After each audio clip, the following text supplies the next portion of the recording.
What is up, fellas? We are back for another UFC predictions video. This time for UFC 13, Pereira versus Ankalaev. Guys, we have a sick card this weekend, stacked from top to bottom. A lot of 50-50 matchups I'm really excited to talk about, and I got a lot of opinions people might not like. Um, but yeah, if you're new, subscribe. We're almost at like 120 subs. That'd be cool. But yeah, let's jump right into it, fellas.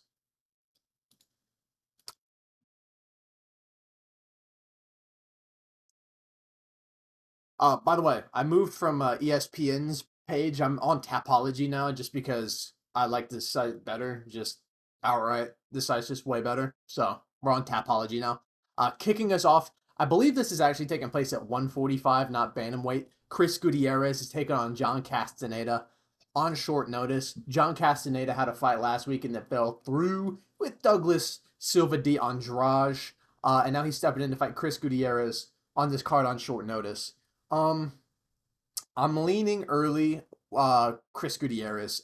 John Castaneda. He's pretty well rounded. He's all right. His striking is pretty rudimentary, but it's solid. Like he doesn't really have any type of weakness in his game. I just feel like on the feet, Chris Gutierrez is very technical. He's very fast. He places his shots well, and I don't love John Castaneda taking this matchup a week after.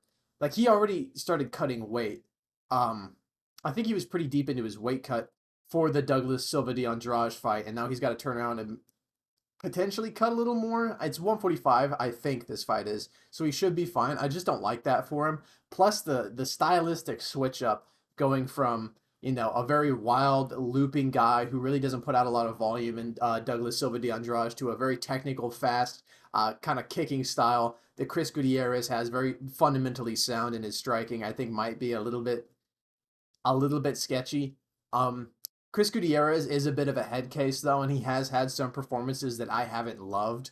Like, I did not like his fight against Quang Lee. I thought that fight was kind of meh. I did not like how much success Quang Lee had on Chris Gutierrez. I don't love a loss to Pedro Munoz, but KO Frankie Edgar, beat Alatong Lee, tough guy, and then lost to Song Yudong in a 5-round fight, which I believe, didn't he take that on short notice? I don't remember specifically, but yeah, I can't hate that loss too much. I just think he's better on the feet than a John Castaneda, and I think largely that'll be where the fight is kind of decided. Castaneda's got a bit of wrestling, but nothing too crazy. I would trust Chris Gutierrez to probably keep himself safe in the grappling. So I'm going to go with Chris Gutierrez here. I'm going to say he probably wins a decision. Maybe 29-28. Maybe Castaneda gets around because sometimes Chris Gutierrez could be a little bit low volume when he's trying to find his timing and his range, but I'm going to go with Chris Gutierrez. Moving up to middleweight, Ozzy Diaz taking on DeJordan Santos. Guys, I haven't looked at any I haven't looked at any lines for this card. All right. And I'm not going to look at the line here. Okay, those are the betting odds. Okay. Because I have this habit of sometimes lines jerk me around and I make a pick based on lines. I need to stop doing that. This fight is because I know for a fact Jordan Santos is the favorite, but dude, I do not think this guy is that good. I really don't think Jordan Santos is that good. I've seen this guy. He's a dummy dum dum. Like I've seen this. He's got good striking. He throws really nice combinations in the pocket and he mixes it up really well. And you see moments where you're like, oh, this guy's good. But then I see moments where I'm like, this guy might have a dent in his brain. And a lot of the guys he's beaten outside of Will Curry, uh, like I don't really give a shit. And Ozzy Diaz, on the other hand, he's a little bit up there in age. He's 34 right now. His two losses recently on his record are to Joe Pyfer on the Contender Series. That'll happen. And then Ming Yang Zhang at 205. That'll happen. Both of these guys, I think, beat DeJordan Santos easily. So I can't read into these losses, other than the fact that he got KO'd. But both of these are just guys who only win by KOing people, so I don't really read into that too much. Beat Chuck Campbell, who's mid. Beat Bavon Lewis, who's kind of mid as well. Bruno Asses. I mean, he's got ass in his name, you know what I... No, I'm kidding. He's okay. He's fighting at LFA, decent competition. This is such a... Also, Ozzy Diaz is way bigger than this guy. He's got 4 inches of height and almost 4 inches of reach. He trains at King's MMA.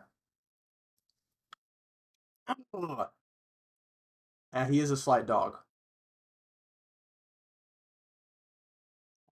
But do I trust the durability at this point as a 34-year-old man? I just don't think Jordan Santos should be a nearly 2-1 favorite here, if I'm being honest. What has he shown? Yeah, you know what I mean? I know Ozzy Diaz has lost a couple, but to good comp. That's my thing. Like if DeJordan Santos were to fight these two guys, he would be 10-3, and then we would be looking at a 9-3 guy fighting a 10-3 guy. But he is a lot younger. I think in exchanges in the pocket, he does mix up his strikes very well. He places them well, but he's just a little bit dumb, is all. He's just a little dumb. But Ozzy Diaz is just kind of a tough pressure fighter. Like he doesn't really do anything that exceptional. He did get dropped. I believe it was in the. I can't remember if it was in the Chuck Campbell or the Bavon Lewis fight. Maybe he got dropped in both. Maybe I'm misremembering. Oh, I think I think I'm gonna lean to Jordan Santos here. Because he is dumb, but he places his shots well. He's got decent power. You know, actually, no, I take it back. I'm going with Ozzy Diaz. You know what? I'm not psyoping myself. I think he's good value at plus 155. I think this fight will be close. If Ozzy Diaz wins, we're gonna extend him into the later rounds and break this fucking guy. We're a lot bigger. We fought way higher level of competition. Um, Ozzy Diaz wins this fight. Suck my balls. Oh my god. One fight where I can't make a decision to another. This one's actually easier for me to make a decision on. Moving up to featherweight, Marin Santos is taking on Francis Marshall. Guys, guys, I've got some opinions you guys might not like. Marin Santos is good. I think he's really good. Really fast, powerful striker. Great timing, great precision. He's really good. I think he's got a very high ceiling. But I know if I scroll down on this page, he is going to be lined at something absolutely ridiculous. Would you like to bet me? Would you like to bet me? I'm predicting him to be like a minus 300, which would be insane. Oh my god, he's minus 400. Nah. No. No, no. This Okay, I think Marin Santos is really good. But we must stay focused, my friends. This guy almost lost on the Ultimate Fighter. He almost lost. He got his ass whipped by Dan Argueta. He got TKO'd by Dan Argueta.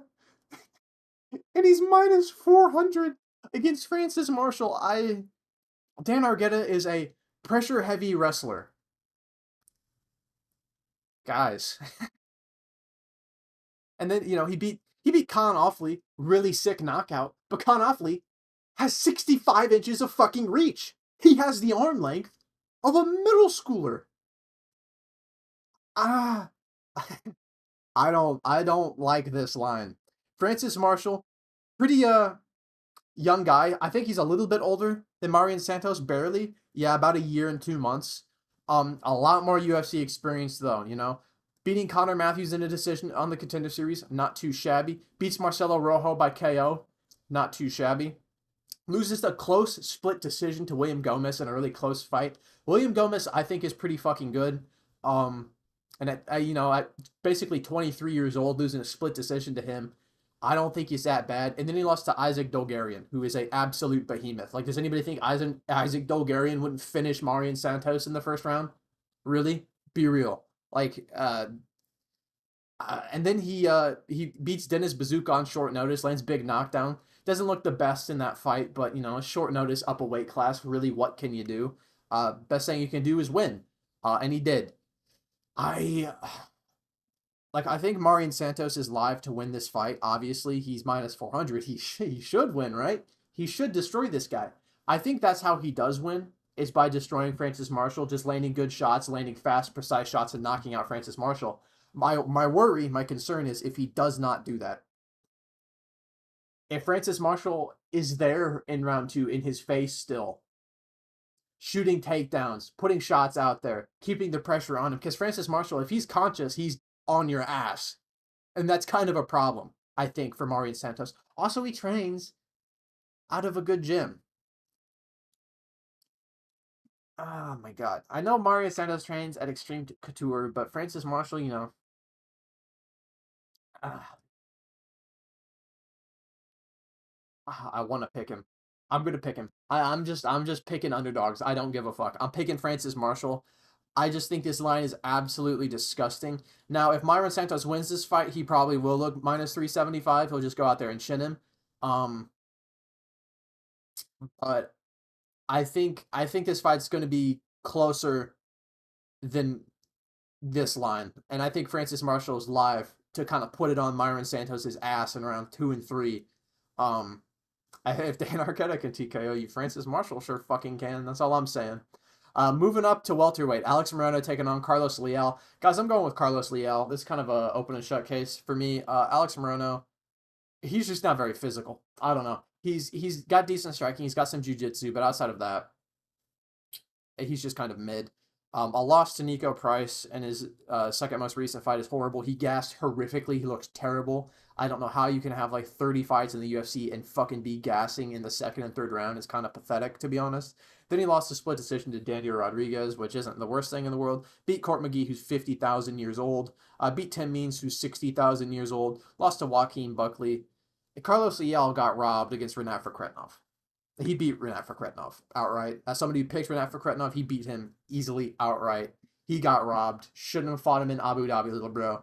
Carlos Leal, good takedown defense, good striking, good power, very physical guy. Almost certainly on steroids for that fight against Renat Fakretnov. I don't know if he's on steroids for this one because he might be getting tested. So maybe he looks like a melted bag of pudding now. But that guy had so much acne. It was unbelievable. Just an 8-pack in the acne of a 15-year-old boy, at 30. Oh my God, he's minus 600 though. That's crazy. Alex Morono I think's a bit shit, but he is much better than plus 430. I'm just being real. But I do think Leal just is better than Alex Morono at this point in his career. Alex Morono gasses. Carlos Leal fought at a hellacious pace against Renat Fakretnov, trading bombs with a guy who does have power in his hands. I don't really think Morono has very much power in his hands. He doesn't really have that wrestling threat that Fakretnov does. So if Leal doesn't really have to worry about the takedown so much, he doesn't really have to worry so much about the power coming back his way. I think he beats Alex Morono. I think this line's insulting as fuck. But, seeing Alex Morono gas against Nico Price and shit, I just can't pick him to win. Sorry, I'm going with Carlos Leal. I think he could TKO Alex Morono. Alex Morono's kind of been known for getting a little bit weeble wobbled here and there. I think if Carlos Leal does stun him, I think he'll be able to find the finish. Moving up to middleweight, Bruno Ferreira take on Armen Petrosyan. I think I'm going to go with Bruno Ferreira here. I think is he the underdog? He is the underdog. Okay. I understand why. But I'm going with Bruno Ferreira over Armen Petrosyan just because Armen Petrosyan, good fighter, coming off of a TKO loss. But my biggest thing with this matchup stylistically is Armen Petrosyan is a very tit-for-tat technical kickboxer, and Bruno Ferreira is a guy who has a judo base, but largely a very dangerous power puncher, not the most technical in the world, but he's very aggressive, pretty durable at times, and just heavy on the pressure. And he's got real knockout power. I think why I want to pick Bruno Ferreira is if you're giving a guy like Bruno Ferreira, who's kind of an inside fighter, who kind of, has to work his way in a lot of the time against these really big guys like Gregory Rodriguez, like a Dustin Stoltzfus who's way bigger than him, or like an Abbas Magomedov who's way bigger than him, or an Sultan Ruzaboev who's way bigger than him. Really has to work his way in to land his punches. If you're giving him a guy who likes to play the tit-for-tat technical kickboxing game, and you're giving him the reach advantage, I just worry for that. Because my thing is, if Petrosyan wants to land shots with his hands, he is going to need to be in range of Bruno Ferreira's shots with the hands, which is a problem. Now, Petrosyan might see Bruno's looping shots coming, could easily, or could just keep his range with the kicks. Could do that. But he has to do that for 15 minutes, I feel like. Granted, I don't think Bruno Ferreira is the most durable guy in the world. but I don't think Petrosian is the most powerful puncher in the world. So I just feel like Bruno Ferreira, there's going to be a moment in this fight somewhere. Could be in the first round, could be in the third round. We've seen in this fight against Abbas Magomedov, I mean, they went to war. That was a high output fight. A lot of bombs being thrown either way. He came up short, but Abbas Magomedov is a physical specimen. He's gigantic. He's got good power. He's got good grappling. And my other thing is, Bruno Ferreira had Abbas Magomedov out like 2 times in this fight, and he resorted to the grappling, which was smart by Abbas. I don't think Petrosian has the ability to resort to the grappling here if he gets hurt at all. And he's coming off of a TKO loss. If anybody shoots a takedown here, it's going to be Bruno Ferreira. It won't be a takedown. It'll probably be like a hip toss judo throw. But he'll probably get it if he gets up in the clinch. And I think if we can pressure Armin Petrosian up against the cage, get him kind of in that clinch, I think that's danger for him big time. I'm going to lean Bruno Ferreira. How many people are picking Bruno Ferreira? Oh, wow, a lot of them. 80% of people. I should have looked at this for the other fights. A lot of people are picking Bruno Ferreira. I mean, I don't like to be on the side of everybody a lot of the time, but I kind of agree with this one. Especially on an underdog. I don't like being on like everybody's favorite underdog, but I kind of like this one, dude. I do. I do see Bruno Ferreira getting a win here. I think he can win by TKO. Moving up to flyweight, guys. This is one of the fights I'm most excited for. Ray Tesouria taking on Joshua Van. Ray Tesouria, slight underdog. As he should be, I think. I think this line's pretty fair. A lot of lines on this card are a little bit insane. This one I think is pretty fair.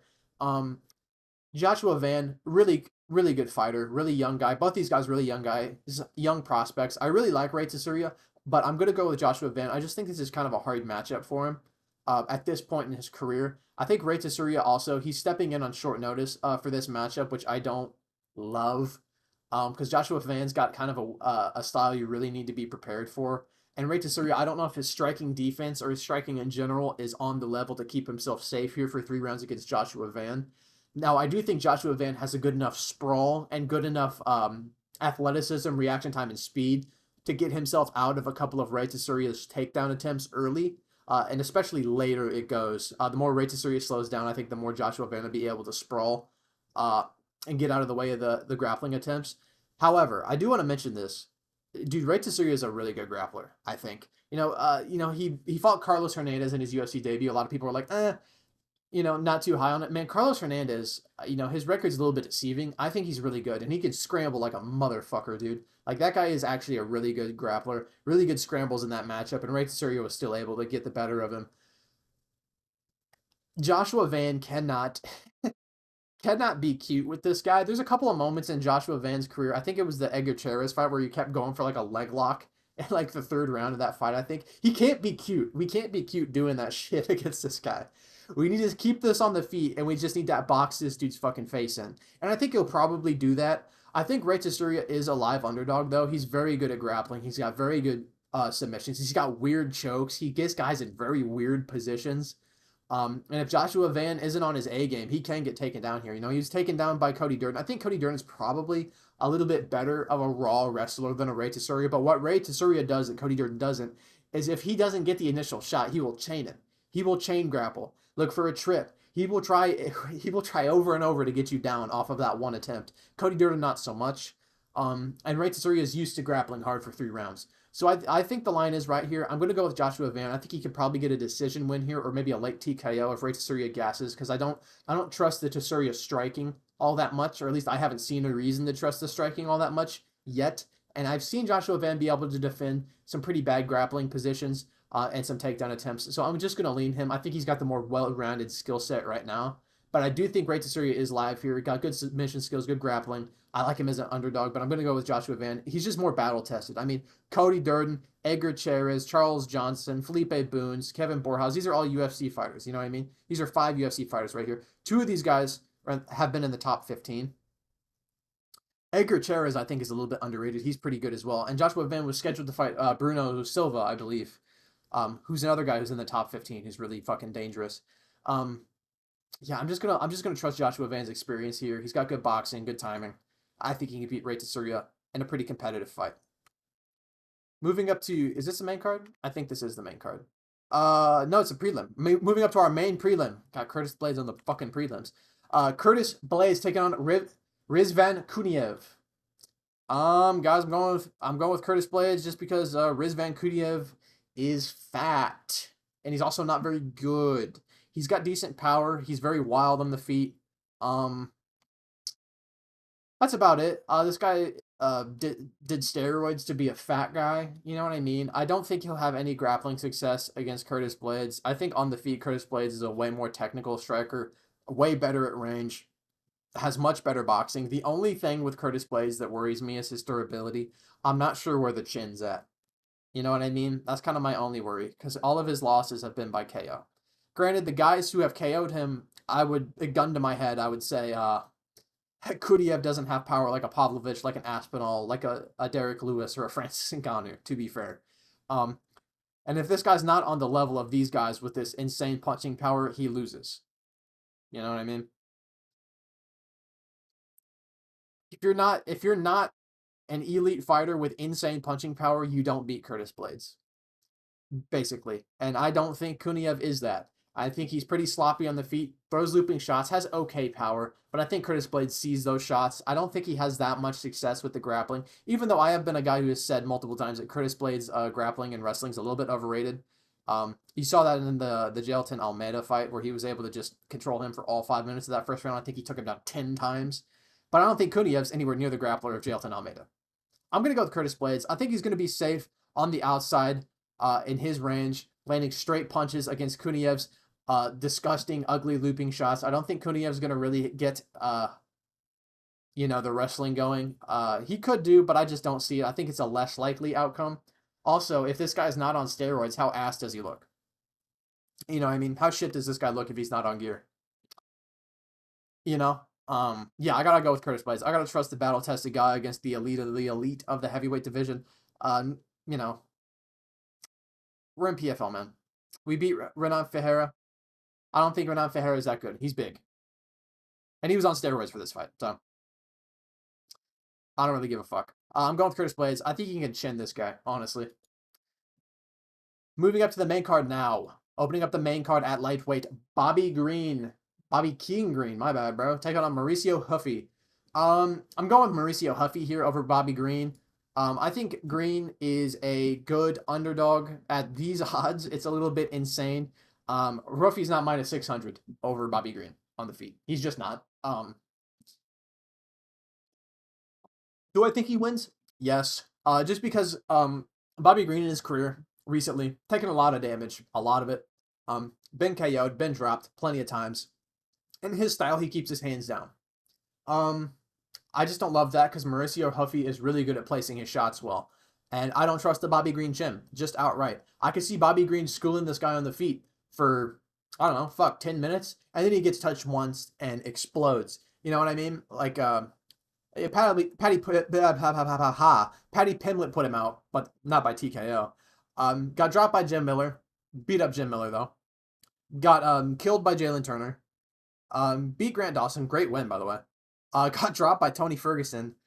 Ooh, like if Tony Ferguson's finding that chin, if 40-year-old Tony Ferguson with one knee is finding that chin, brother, Mauricio Huffy, if he's gonna find that chin, he's gonna put you out. I just feel like he's gonna put out Bobby Green. I think Bobby Green's great boxing, great range management, but he's just not as durable as he used to be.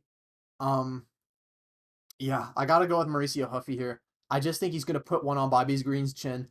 Maybe Bobby Green's kind of landing on Huffy a little bit, gets a little bit confident. Huffy puts a good shot on him and hurts him. And I think if Huffy does hurt him, I think he's going to be quick to jump on that finish. And I think he'll probably get it too. Yeah, I'm going to go with Mauricio Huffy. I think he's going to get a TKO win here over Bobby Green. Although I could see Bobby Green putting a little schooling on this guy. And at plus 420, man, sheesh. I don't mind those odds. Moving up to women's strawweight, Amanda Lemos taking on Yasmin Lucindo. This is a tricky one.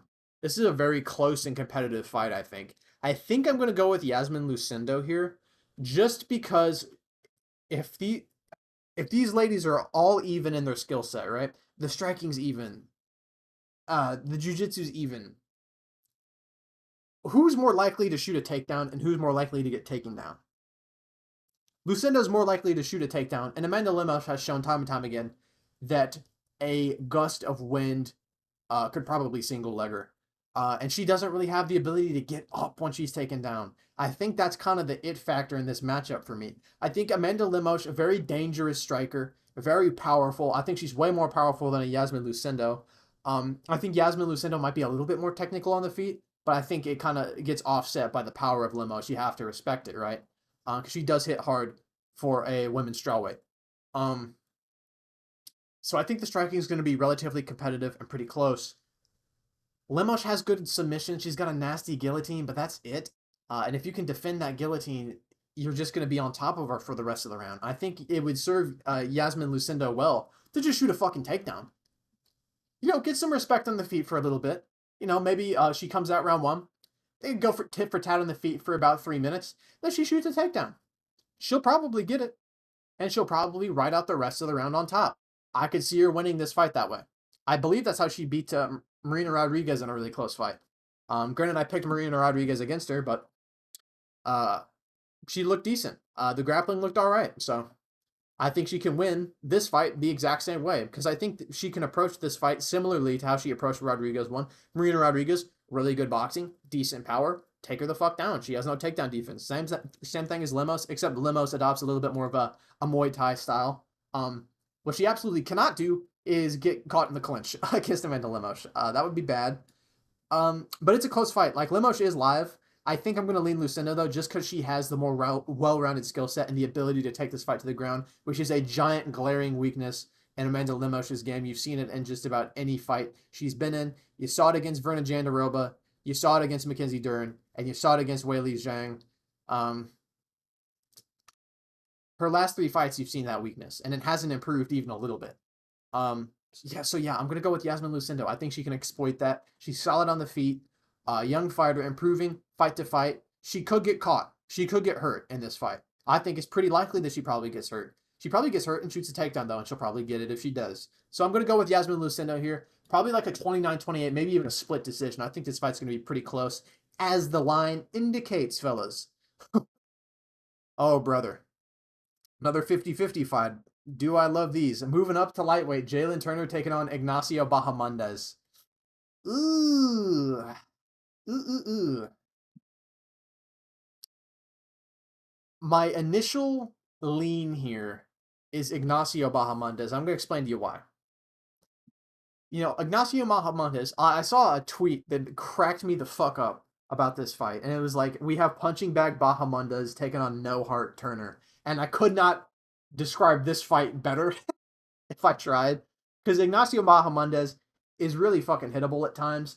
He can get beat up on the feet. And he's a bit slow, especially compared to an athletic freak like Jalen Turner. But Jalen Turner's a guy who just kind of, I don't want to say he quits, but man, he sometimes looks for the door, and you can kind of see it sometimes. He's also dumb. That's kind of my problem. That's why I want to pick Ignacio Bahamondes. It's like, yeah, he's a bit slower than Turner. He's not as explosive. But if this fight kind of gets deeper, and it's who wants it more, who has the will to win this more, I haven't really seen Ignacio Bahamondes quit in a fight. I haven't seen him kind of look for a way out. I've seen Jalen Turner do that time and time again. I haven't really seen Ignacio Bahamondes make stupid fucking decisions every fight. I've seen Jalen Turner do that.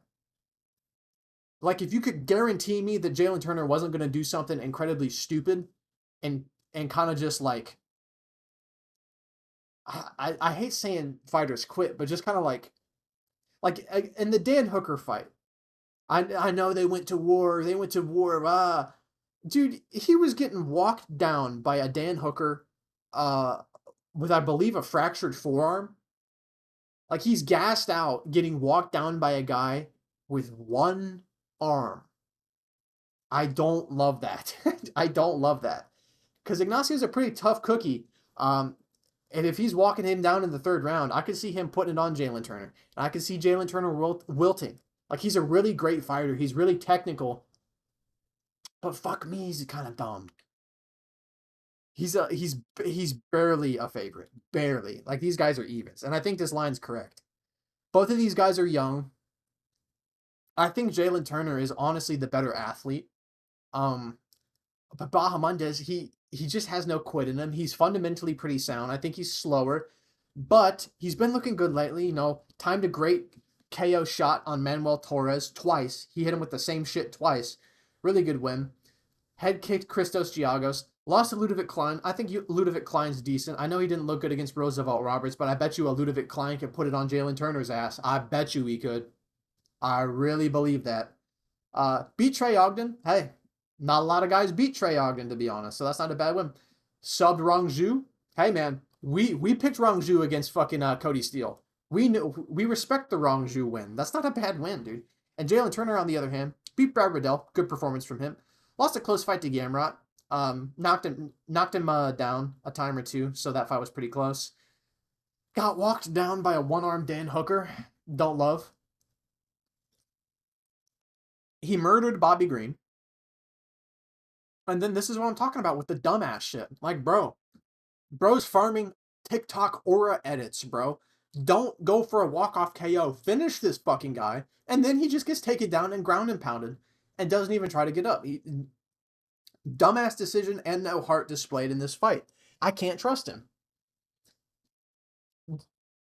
Genuinely, gun to my head, I think I like his skill set better, but he just makes mistakes very frequently, and I just don't like that. So I gotta go with Ignacio Bahamondes. I know he's gonna fight hard over 3 rounds. I know he's not gonna quit on me.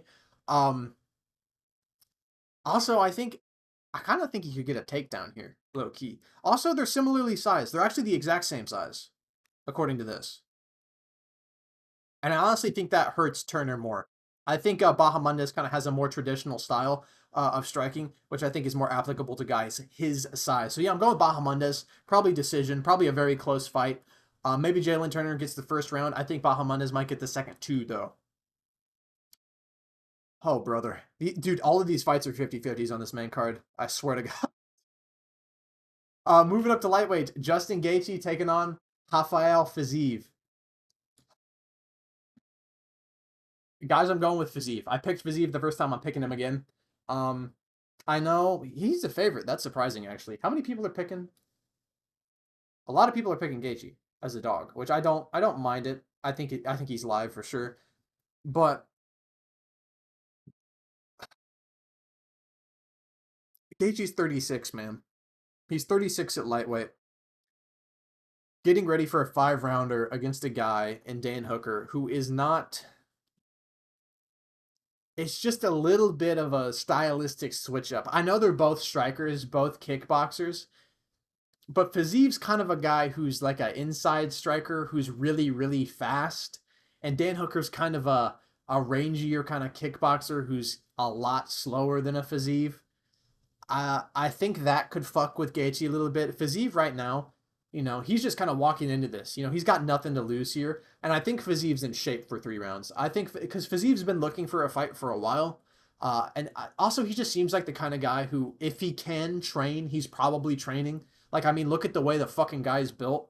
Like, I don't feel like this guy gets, like, fat in the offseason or is untrained. You know what I mean? Like, I feel like he stays sharp most of the time. Now, obviously, there's intangibles in this matchup that you got to talk about. Gaethje coming off of a brutal KO loss after a career of taking an insane amount of damage at 36 years old. A little bit iffy. And then Fiziev coming off of a pretty long layoff, about, how long? Year 5 months layoff after a pretty bad knee injury. But, it's almost been a year since Gaethje's fought. So, I mean, the long layoff for Fiziev, I don't even think matters all that much, to be honest, because the layoffs are pretty similar, to be honest. I just think, man, I had a vision. Okay, this is about to be an insane schizophrenic reach, but like, this is about to sound absolutely schizophrenic. I want you guys to understand this, but it came to me in a vision, at 3 in the morning. There are some cinematic parallels here. I feel like to, yeah, I'm not even going to talk about it because it's going to sound retarded. I'm not even going to say what I think, but I think what goes around comes around. You know what I mean? I believe in karmic retribution. And I think Justin Gaethje's about to get his ass whipped. Just something about being 36 years old and taking a short notice matchup that's a stylistic switch up against a young up and comer who's looking to make a name for himself in this division. I think just cinematic parallels is all. I feel like I don't know. I just don't like this for Gaethje. I just don't like it. Just something about this matchup when I saw it, I'm like, I actually like this matchup less than the first time they fought. I thought Fiziev would beat him in the first matchup, which, by the way, he arguably could have. Let's just say that. Watch the free fight. It's pretty close. Um, but yeah, I just think Fiziev's gonna put it on him. And honestly, people are like, oh, Fiziev might not have the cardio. I think it's actually worse if Fiziev thinks he's unconditioned. Because that means if Fiziev's like, oh, I don't know if I have the conditioning for 3 rounds, he might go out there and empty the tank in the first like 5 minutes. And I think that's problems if he actually makes a decision to do something like that. I think he finishes Justin Gaethje. I think he catches him with a shot. I don't think the chin's the same. I mean, he got his nose absolutely battered, blasted, shattered in this fight against Holloway as well, which is a problem. And he got flatline KO'd. Justin Gaethje's never been flatline KO'd. And he's 36 at lightweight. I just don't love it. I can't get there. Even though I know he's training for 5 rounds against Dan Hooker. I just can't get there. I don't know. I just can't. I got to go with Fiziev. I think he's going to land a big shot on the feet. I think the speed is going to be too much, especially when you're preparing for Hooker. If Fiziev's going to get on the inside, he's going to throw tight hooks. He's going to go rawr, rawr, rawr, rawr, and throw those tight hooks. He's got good kicks as well. And he's got nothing to lose, dude. He's got nothing to lose, and he's got everything to gain. I mean, if he wins this fight, he beats the number 4 guy in the world. He's looking at a title elimination matchup. You know what I mean? I gotta go with Fiziev, man. I just think it's his time. I think he's a perfect time to catch Justin Gaethje, uh, and get that rematch back. And then closing out the card at light heavyweight for the belt, our main event, Alex Pereira taking on Magomed Ankalaev. Sick fight, guys. Close fight. Pereira's the favorite. That's surprising to me. How many? Yeah, everybody's picking Pereira. I'm not surprised. Pereira's a fan favorite. And I am picking him to win. I am picking Pereira. I do think Magomed Ankalaev, out of basically everybody that Pereira's fought, has the best chance to beat him. But I'm not in love with the prospect of Ankalaev being like this wrestling god, because he is not that. He is not. I've watched this guy wrestle. He's not that good.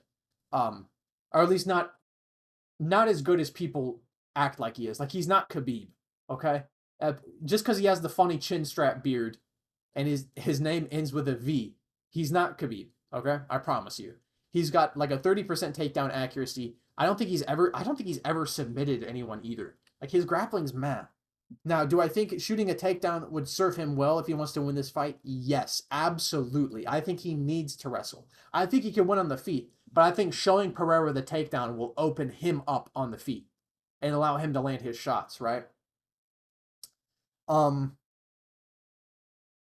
was I going with this? Yeah, if he shows Pereira the takedown, even if he doesn't get it, gets Pereira thinking about the takedown, allows him to land more shots in the feet, right? I think that's smart. What he shouldn't do is what a lot of people are implying he's going to do, is go out there and just wrestle. Just wrestle fucking. He should not do that. That would be really dumb, because he doesn't have a very good submission game. And Pereira, despite being, you could take him down, but he stays pretty safe.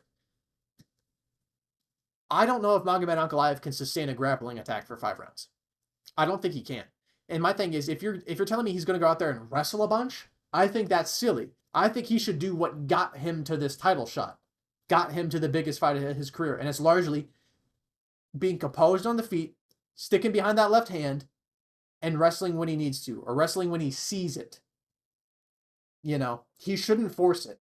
You shouldn't force a takedown on this guy. He's too dangerous, man. And that's kind of where I think Pereira gets him. He's got the reach on him, and Magomed Ankalaev's a pretty traditional striker. Very traditional combinations. He doesn't really throw anything too wacky. Not like a guy like a Yuri would throw. Not like a guy like Jamal would throw. Even though I think Jamal's a pretty traditional striker. Magomed's just kind of like 1-2s. Got a nice front kick, nice teep.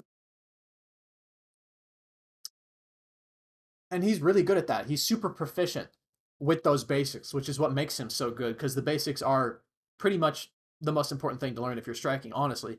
My thing is, does he beat Alex Pereira with a fucking with a 1-2? You know what I mean? Um, I think Ankalaev's got a fair shot of winning this fight on the feet. I think his left hand is his best weapon. I think a good left is how you beat Pereira. Honestly, I really believe that. Yeah, I think he can mix it up. But I worry because he's in Ramadan as well. I worry about that. I just I think Pereira's just better on the feet.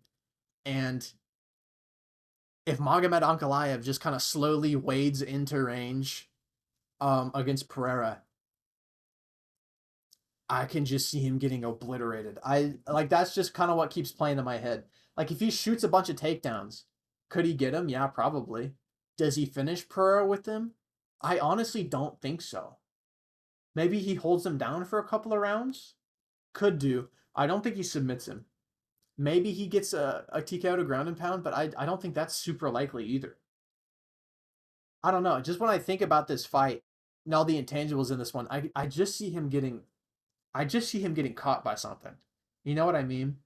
And although I think Magomed has really good power and he's very dangerous, he hasn't really finished that many guys with it. Like he didn't finish Nikita Krylov. He didn't finish Jan Blachowicz. I didn't even mention the calf kicks. Yeah, this guy's super susceptible to calf kicks. He's very heavy on his lead leg, and Pereira's calf kicks have no fucking tell at all. So that's a problem. But maybe he catches a leg kick and goes for a takedown off it. Could do. Could do. That this fight is so good. It's such a good matchup. That's why I'm having such a hard time picking a guy in this fight. I think I am still gonna go with Pereira. But like the only guy he's finished recently, I mean, he beat Anthony Smith. Didn't Anthony Smith like break something in this fight or something too? Jan Blachowicz almost fucking TKO'd him to leg kicks. And here's something I want to mention. He only wrestled Blachowicz when he was in fucking trouble, when he was hurt. I hate guys that do that. Guys who only shoot, who want to be cute and do the kickboxing shit until they get hurt on the feet. Then they're like, okay, I want to wrestle. That shit is stupid. That is a stupid game you are playing. And it's even stupider playing it with this guy. You know what I mean? You feel me? KO's Johnny Walker. Okay. Beats Rakic in a close fight. This fight was close. It was very close.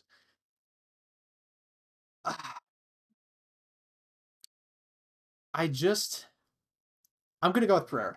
I just think he finds the shot, man. I just think he does. If both of these guys land left hands, even though Magomed's got good power and I think he's got good timing, he's got good speed, I think he's a great striker. If these guys both trade left hands, I gotta put money on the guy with the fucking rocks tattooed on his. You know what I'm saying? I gotta go with Pereira. I think he's just too seasoned of a kickboxer. I really do. And Pereira does leave openings in his style for Ankalaev to capitalize on. Could happen. But I gotta trust your goats, man. I gotta go with Pereira. Since this fight got made, I've always kind of leaned Pereira. Um, and normally if I trust my leans, typically they're pretty accurate. So I'm gonna go with Alex Pereira here. I just think he's a little bit too seasoned. I think he's seen the traditional kickboxing style before, and if Magomed Ankalaev doesn't shoot takedowns, I just don't like it. I just think more likely than not he loses a kickboxing match. And I think if he does shoot a bunch of takedowns, he might gas out. And I don't know if he can finish Pereira that easily. So I'm going to go with Alex Pereira. I just think he can get a TKO win here over Magomed Ankalaev. Also, I hope Pereira wins because if Ankalaev is a champ, then we'll have fucking boring 5-rounders forever, and I don't want that. But yeah, that's been UFC 313. Thank you guys so much for watching. I hope you guys enjoyed. I'll catch you guys next time. See ya.